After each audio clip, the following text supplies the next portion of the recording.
Good afternoon, ladies and gentlemen. Welcome to the Public Service Commission of South Carolina. Today is Tuesday, April 26th. It is 2:03 p.m. We're here today for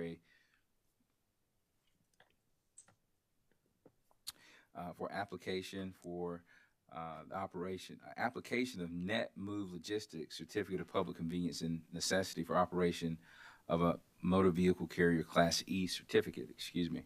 Before we get started, please join me in a brief moment of silence.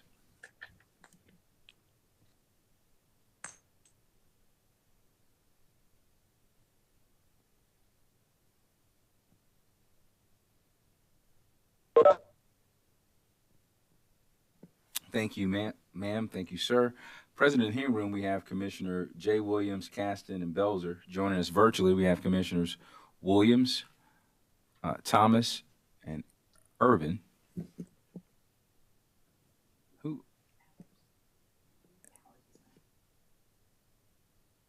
Hello, this is David. Sorry I'm running late. Okay. David.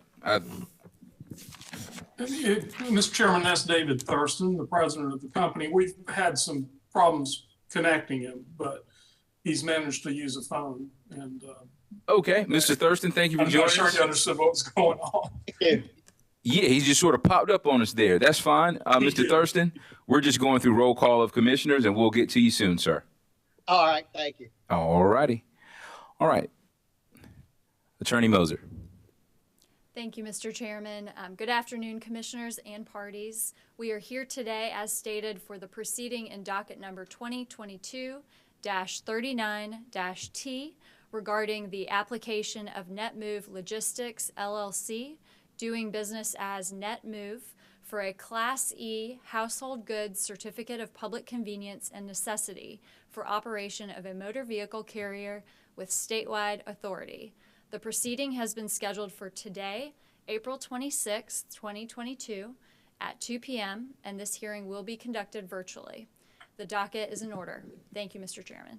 Thank you, Attorney Moser. We'll take appearances now. Let's start with the applicant, NetMove Logistics, LLC. Charlie Tereni for the applicant, Mr. Chairman. Office of Regulatory Staff. Thank you, Mr. Chairman. Lissy Hammonds with the Office of Regulatory Staff. Thank you, Ms. Hammonds. All right, ladies and gentlemen, we're ready to move forward. Before we call the first witness to the stand, is there anything we need to take up at this moment?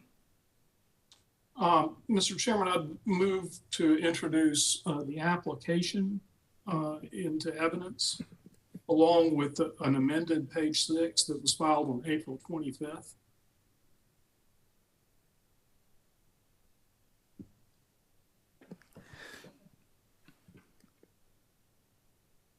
All right. So I've seen this done both ways, Mr. Tereni. I'm open. I'm open to both. Can you hear me? Hello? Yes, sir. Yeah, I'm open to entering the application now. At times, there have been requests to lay foundation for entering the application, but considering the witnesses that you have available, I think you're gonna do that for us once they're called to the witness stand. Yes, sir. All right. So the application, along with amended page 6 to the application, the insurance quote filed on April 25th, 2022, will be marked and entered into the record as hearing exhibit number 1. I'd also move to introduce the affidavit of the shipper witness, Mr. David Scheibler. The affidavit of shipper witness, Mr. David Scheibler, will be entered into the record, will be marked and entered into the record as hearing exhibit number 2. And we filed a revised affidavit of publication on February 2nd of this year, and I moved that into evidence this time. The revised affidavit of publication filed on February 2nd, 2022 will be marked and entered into the record as hearing exhibit number 3. And before I call my first witness, Mr. Chairman, we have David Thurston with us. He's president of the company. He's the gentleman you see al fresco on camera. we've had some connection issues, and so this is where we have him. And then we have Mr. Ben Lesniewski, who is the vice president. I thought I would have Mr. Thurston introduce his pre-filed testimony, answer any questions anybody may have, and then turn over the proceeding with, proceed with Mr. Lesniewski, who's very familiar with the operations of the applicant. So if that pleases the chair, we'll proceed. It does. Proceed, sir. It's your ship. We call Mr. David Thurston to the stand. Mr. David Thurston, if you would raise your right hand and prepare to be sworn in by our court reporter. All right.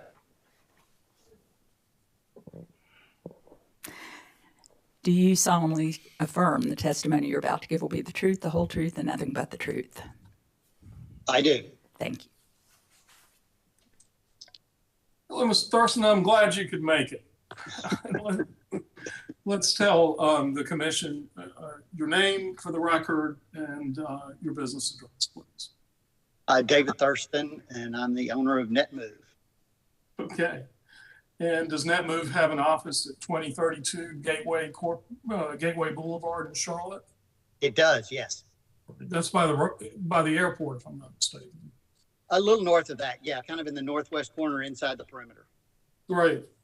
And is NetMove a Georgia limited liability company? Yes, it is. Is it authorized to transact business in South Carolina? Yes. Is it in good standing? Yes. Okay. And did you prepare or cause to be prepared 5 pages of pre-filed testimony in this document? I did. Do you have any additions or corrections you wish to make to that testimony? No. Mr. Thurston, if I were to ask you the questions in the testimony today, would your answers be the same? Yes, they would. Mr. Chairman, I move to introduce the pre-filed direct testimony of David Thurston. The pre-filed direct testimony of Mr. David Thurston will be read into the record as if given orally from the stand. And Mr. Thurston, if you think that connection can last a couple of minutes, I would just like to ask you a couple of questions, if that's all right. Yeah, I should be okay for a while. We'll see. Okay, we won't push it, but tell the commission a little bit about yourself. Okay. I'm from Kentucky originally. I am a CPA from college. I worked at Emory University and Georgia Tech for a combined 25 years as an associate vice president of finance. I retired in 2014, and since then have been involved in residential and commercial real estate, and purchased NetMove in February of 2019. And you know, that's where we are today. So that's a quick. How many locations? I'm sorry, I didn't mean to speak of you.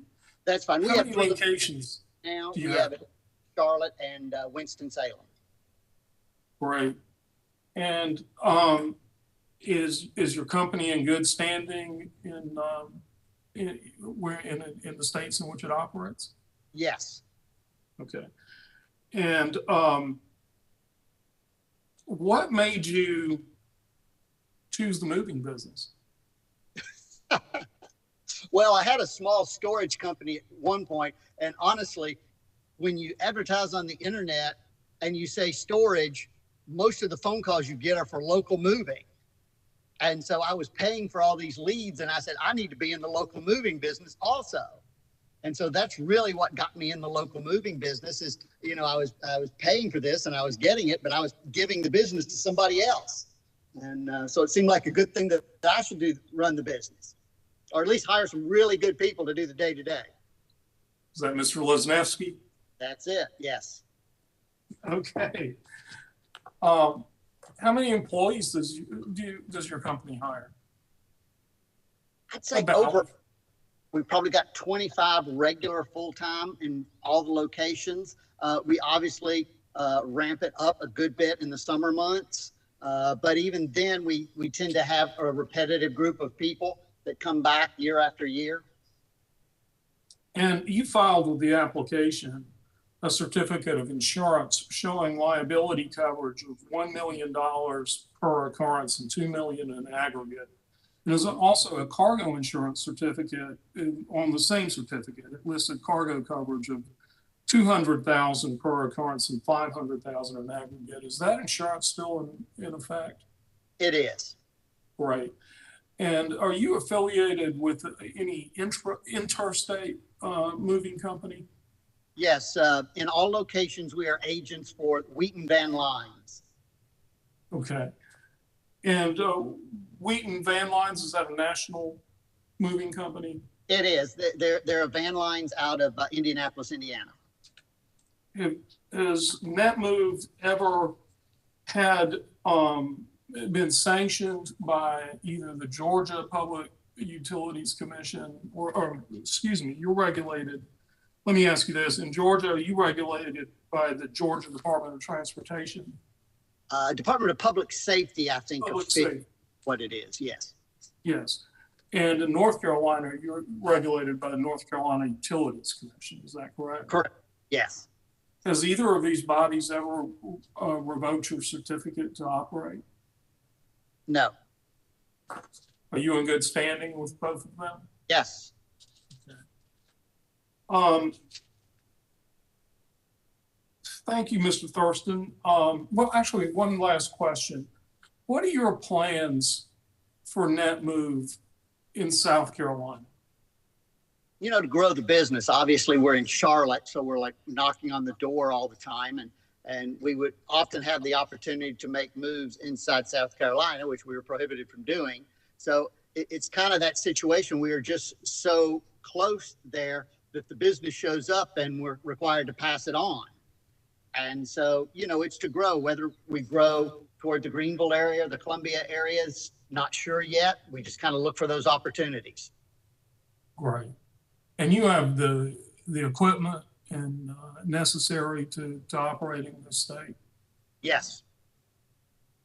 And the financial wherewithal to do so as well? Yes. Well, thank you, Mr. Thurston. I'm glad you were able to join us. And I'd like you to please answer any questions that Ms. Hammonds with the Office of Regulatory Staff or the Commissioners may have for you. Of course. Attorney Hammonds. Mr. Chairman, ORS has no questions for this witness. Thank you, ma'am. Commissioners, questions for this witness? Mr. Chairman, it's Commissioner Thomas. Commissioner Thomas, you have the floor, sir. Thank you. Mr. Thurston, it's good to see you. It's good to speak with a fellow CPA. I'm also a CPA, and I think this is the first time since I've been involved that we've had a CPA file for a certificate as a mover of household goods. So this is new experience for me. Also, I just noted that you have a very strong balance sheet. You indicate you have no debt. I just wanted to be sure that that is correct and accurate. That is correct. Okay, it's a good place to start. Mm-hmm. And then just kind of a general question, given that you have experience in our two neighboring states, that's obviously North Carolina and Georgia, just wonder if you have any comments or suggestions as to how we may do things better in South Carolina with regards to movers of household goods. Just looking for any thoughts or suggestions you may have, if you have any. You know, not really. It is amazing how every state approaches this in a different manner. I can't really say that one is any better than the others, but, you know, they do seem to serve the public well. And I wish there was a better way to, you know, keep many unlicensed competitors out of the market. Okay. Well, thank you. I appreciate that. That's all that I had. Thank you. Commissioners, questions for this witness?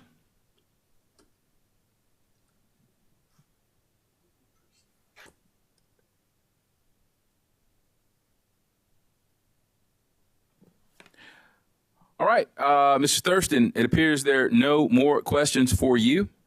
Attorney Tarini, any redirect? No, Mr. Chairman, but I'm sure Mr. Thurston would like to follow along as long as he can, but given his situation, may we excuse this witness?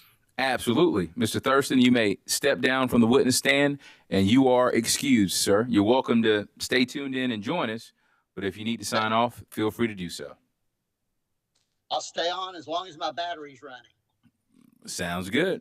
Attorney Tarini, if you would, please call the next witness. Thank you, Mr. Chairman. Our next witness is Mr. Ben Lesneski. Mr. Ben Lesneski, if you would, please take the witness stand and raise your right hand to be sworn in by our court reporter.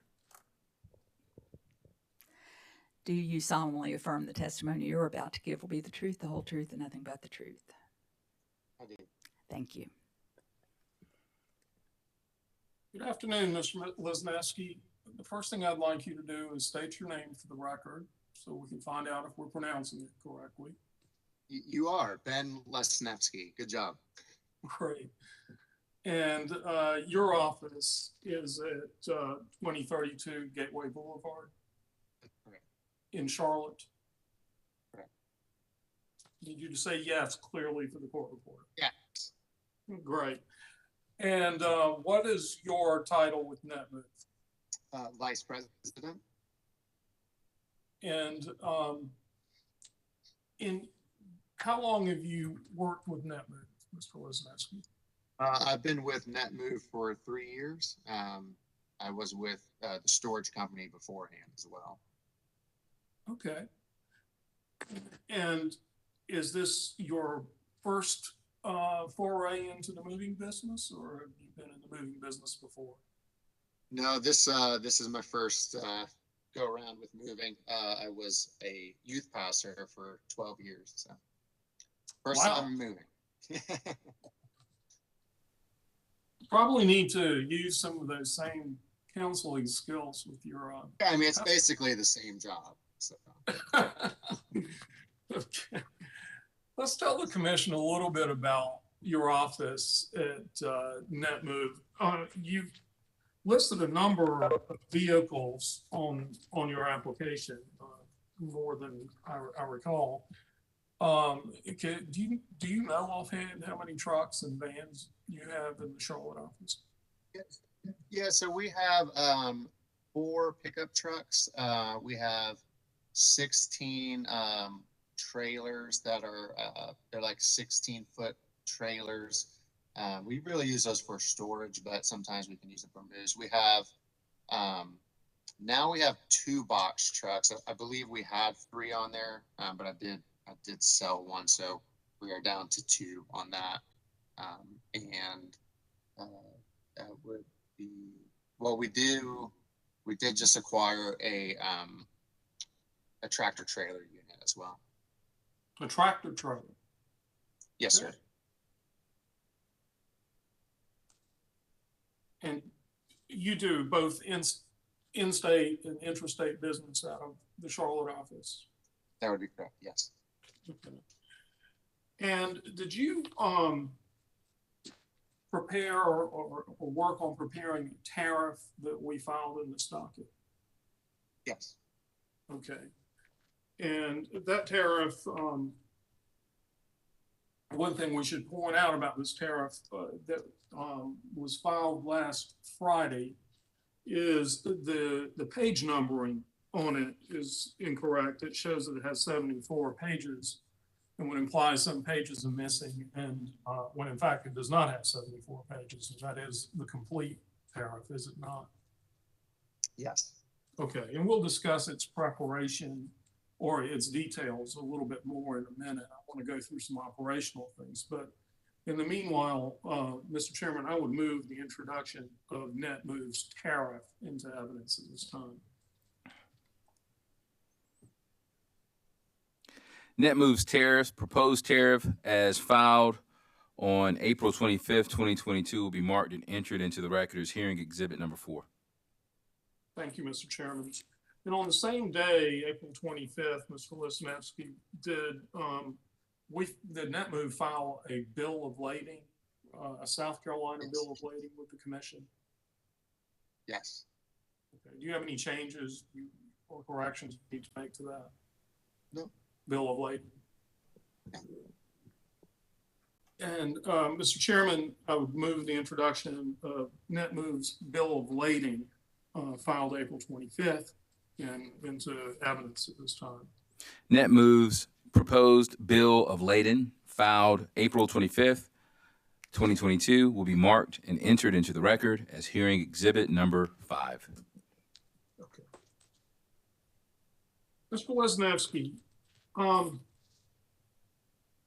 still have about 15 employees at the Charlotte office. Yes. Can you tell the commission a little bit about how NetMove goes about screening prospective applicants? Sure. So we do post online trying to hire, advertising for jobs. Once we have some applicants, I'll set up interviews. I'll have them come in. I'll interview them. During the interview process, we do conduct background checks. So that would be criminal checks, as well as getting a motor vehicle report pulled.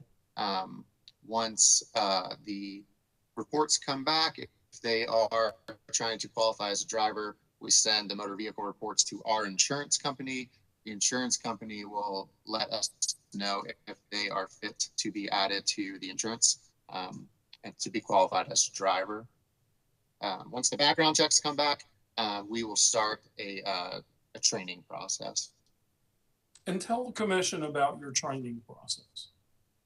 Yeah, so we have a room in our office that's basically has some typical household items, desks, different kind of furniture. So we will do a hands-on approach to show everybody the correct way to do things, the correct way to prepare things, take things apart, wrap them, pad wrap them, shrink wrap them, carefully, care for their things correctly. We also do a training on packing, so packing dishes, wardrobes, typical household furniture, belongings. Once they do that for a day, we do take them on a job. So they work closely with, a senior mover. So they also get, firsthand experience, and also can get, some feedback from there. So they're not ever just thrown onto a job. They know exactly what the expectations are, how we want things done, and the correct way to do things. Very good. I'd like to talk about your tariff for a minute. And let's start by tell the commission about how the North Carolina rate structure works. Sure. So in North Carolina, it's a max tariff rate. The Utilities Commission sets the rate, sets the tariff, and then we have to follow that. Obviously, we can't charge any more than what is set. So if we want to charge under, we can. We have a little bit of freedom to go, to be able to get the business if we need to. But yeah, there's binding prices, not to exceed prices, and the last one is an hourly price. So those are the three different ways that the tariff is set up there. They also have weight and distance. So if it's over 35 miles, they mandate that it is a weight and distance based move. If it's under 35 miles, it would be considered an hourly move. And that 35 miles is from the first house to the destination house.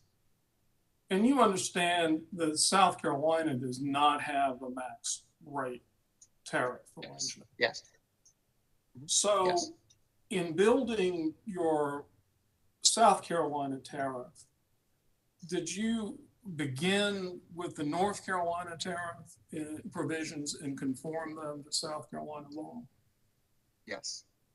And if we look at your proposed tariff, it has several instances where a rule, for instance, Rule 13, is intentionally left blank. Is that true? Yes. And those provisions, do they correspond with provisions in the North Carolina tariff that you either chose not to use in South Carolina or could not be used in South Carolina? Yes. And so in this way, does this tariff give a uniform point of reference to your employees in the sense that a Rule 16 mileage and application would also be Rule 16 mileage and application in North Carolina? Yes. Okay.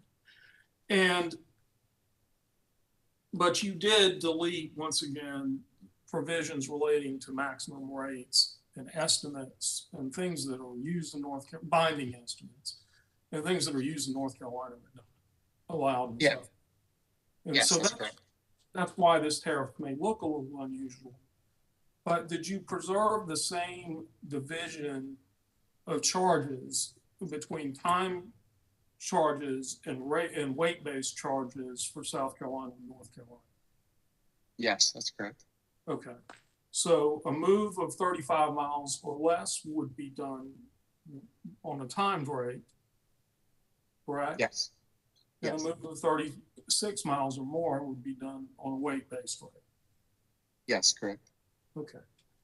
And could you tell the commission, let's just show the commission how this tariff might work. Let's give them two scenarios.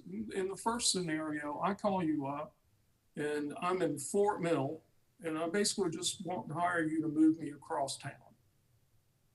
What do we do next? Yeah, so we do estimates, so virtual or in person. That way we can give the customer a good idea of what the move's going to cost, rather than just guess. So we like to get our eyes on things. So we would get an appointment set. Myself or another salesperson would go to the home to inventory the home. Mm-hmm. We would get a weight, so we have an idea of how long the job would take, how many guys it would take, and then we would send them an hourly based estimate for that move. Okay. And then on moving day, what happens next? Do you issue a bill of lading or? Yeah, so when we get there, we will do a walkthrough with the customer. We will go over the bill of lading with them, make sure everything's accurate, make sure they understand it. And then on moving day, we will start after the walkthrough, we'll go ahead and prep everything just like we always do and make sure items are cared for properly.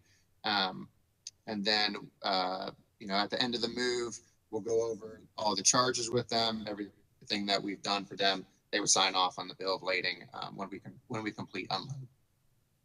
Okay.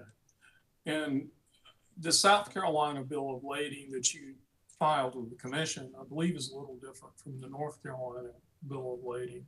But would it be adequate for your purposes? Yeah. Wonderful. Weight-based moves are they're not unheard of in South Carolina. Several movers use them, including the Tariff Bureau. But there are some, or including movers belonging to the South Carolina Tariff Bureau, but they are somewhat unusual. Could you tell the commission how a weight-based move works? Let's assume we have the same phone call coming, but they want to move from Fort Mill to Greenville. It's more than 35 miles. Yeah. So, the same initial process, we would set up an estimate, go out there, same thing, inventory, get the weight. Once we get the weight, we would compute it into the weight and mileage scale, figure out the price of the move given the estimated weight. Once we have that all set, we would send them the estimate. And then on the move day, we will get an empty weight for the move, and then we will get a full weight on the move to the second location. How do you do that? How do you get the empty and full weight? Yeah, so we use CAT scales. So we just take the trucks over to CAT scale, and all of our drivers use an app for CAT scale. They also get a paper copy. So we as soon as the truck's weighed, there's an email that gets emailed to me directly with the empty weight, and then once again, as soon as it's full on the way to the destination, we'll go ahead and get the full weight from the CAT scale as well. Okay. Do you provide packing and unpacking services? Yes. How do those work if you're doing a weight-based move? Yeah. So we do a per box fee for all packing services. So the boxes price the price included is the box and the labor to load every box.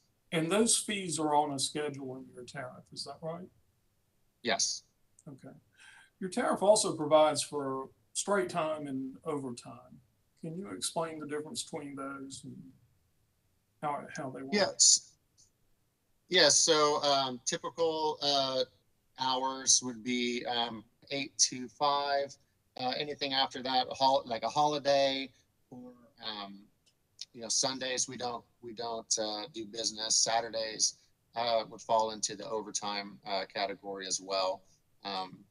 So it's just yeah, I mean it's pretty straightforward. Anything that falls out of the original or the regular week hours, Monday through Friday. Mm-hmm. Okay. And how do you market NetMove from the Charlotte office? Yeah, we use Facebook. We also use Google. We have a provider that also does postcard mailings for us. So we would like to expand that into South Carolina as well. So when a house hits the MLS, this provider mails the postcard to anybody who goes on MLS. But yeah, it would be between that and digital marketing. Mr. Lesniewski, do you understand that in South Carolina, you can only charge the tariff rate? So in other words, you can't stick to an estimate. If it takes less, you adjust accordingly or weighs less. If it takes more, you have to bill more. Is that your understanding? Yes. And will Yes. NetMove be able to handle moves in that manner in South Carolina while at the same time following different rules in North Carolina? Yes.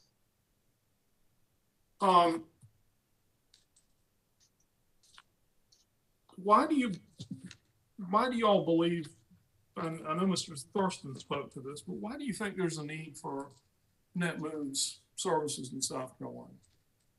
Yeah, so we get most of our business from word of mouth from realtors. They like to refer us business because they know who we are.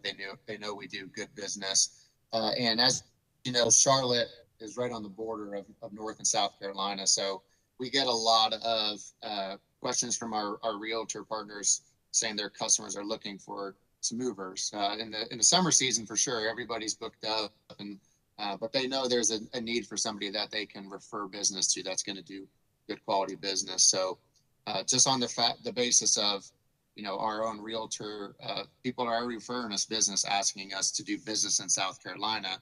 We would like to be able to do that, that business. All right. Well, Mr. Lesniewski, thank you for your testimony, and please answer any questions that either Ms. Hammonds or the commissioners may have. Attorney Hammonds. Mr. Chairman, ORS has no questions for this witness. Thank you, ma'am. Commissioners. Commissioner Caston.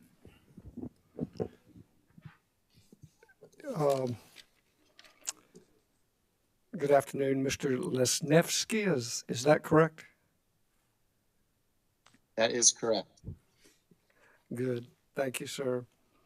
And I may have, it may have been said and I missed it, but in the tariff, the pages, there were, some page numbers that appeared to be missing, 30 through 66, and the items jumped from items number 2 to number 6. Was that addressed, or can you clarify that? Yeah, that was addressed. That's just the pages aren't right. We did modify and take anything out from the North Carolina tariff that wouldn't be applicable to South Carolina, applicable or allowed. So we removed that So that would be where the pages numbers got messed up. So yeah, they're just they're just not right. So are you telling me South Carolina uses 36 pages less? Yes. I think that's good to hear. Has that been filed, or will that be an amended filing? It will be, Commissioner. We'll file a corrected tariff with the right page numbers. All righty. Thank you very much. Appreciate it. Commissioners, questions for this witness? All right. Attorney Tarini, redirect. None, Mr. Chairman. Thank you very much. You're welcome, sir.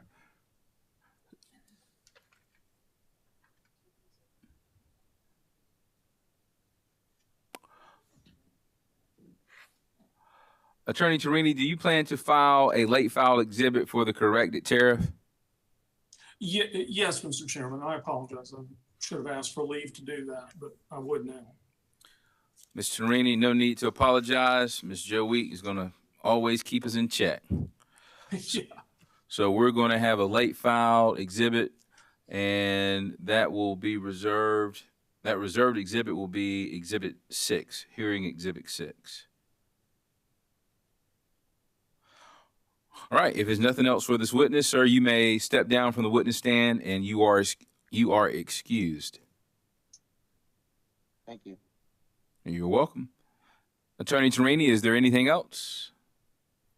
No, Mr. Chairman. All right, sir. Office of Regulatory Staff.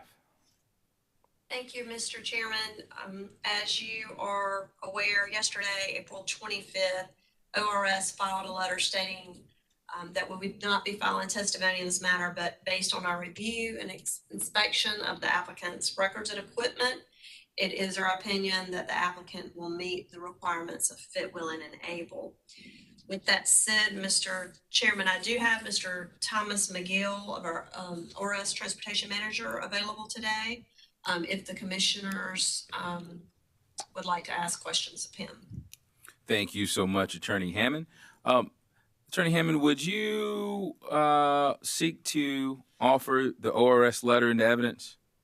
We would, Mr. Chairman. All right. The ORS letter supporting that the applicant is fit, willing, and able will be marked as hearing exhibit number 7 and entered into the record as the same. Commissioners, do we have any questions for Mr. Thomas McGill? All right. Appears that we do not have any questions for Mr. Thomas McGill. Is there anything else from the Office of Regulatory Staff? No, sir. Attorney Tarini, anything else from you, sir? No, sir. Attorney Moser? Nothing further, Mr. Chairman. Ladies and gentlemen, thank you for your cooperation today. We are adjourned. Thank you. Thank you.